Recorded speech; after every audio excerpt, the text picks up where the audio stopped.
Welcome to Cosmo Consult in the Focus. In our today's tutorial, we want to talk about the concurrent calculation in the discrete manufacturing industry. With me, our industry expert for the discrete manufacturing industry, Michael Herring. Hi, Michael. Hi, Mick. What does it mean, concurrent calculation or cross-departmental calculation? What does that mean? Yes, what the name says. So it's a calculation about different departments, beginning from the sales department. All right. For a pre-calculation to calculate a product or the price of the product using existing prices or estimations of prices.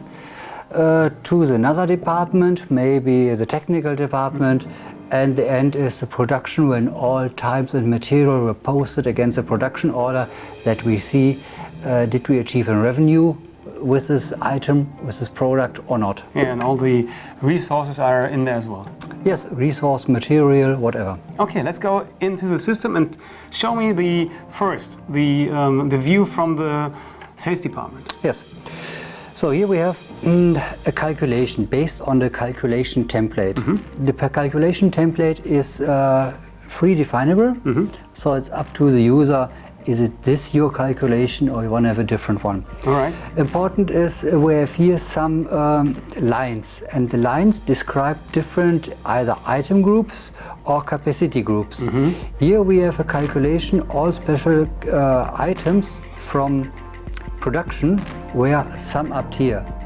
If I click here on this value, then I see in a different page each row from the bill of material with the prices behind. All right. This could be, for instance, a price from the item card, so a standard price, or it could also be an estimated price from the salesman. All right.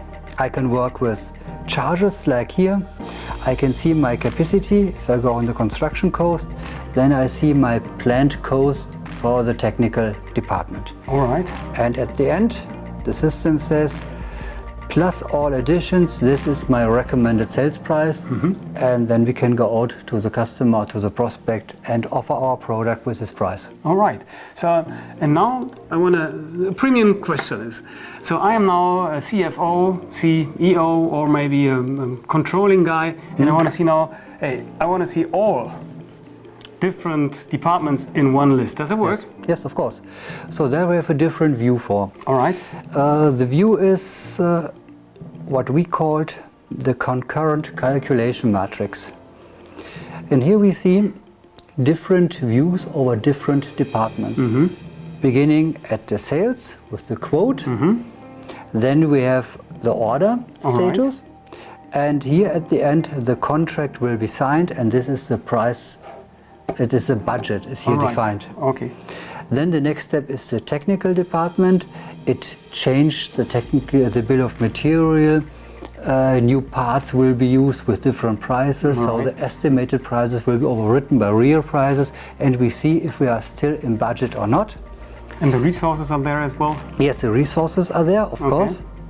Then we have our expected cost for the production. So when we go to the production, say this is the budget from the production department based on the bill of material. And when the production is finished, then we can see also the actual cost. And for this, we can see here is a function, update the production order calculation. And then the system will fill out this line, and these are the real posted values. And also I see here... Oh, we are great. We are great. Yeah. This is my posted values. Yeah. My posted time is there. In time and budget. Yes, we are by the cent in time and in budget. Yeah. It's a typical project. Yeah, because it's us. Yes. Thanks a lot for that. You're welcome. For more information, please visit our website. Thanks a lot. Thank you.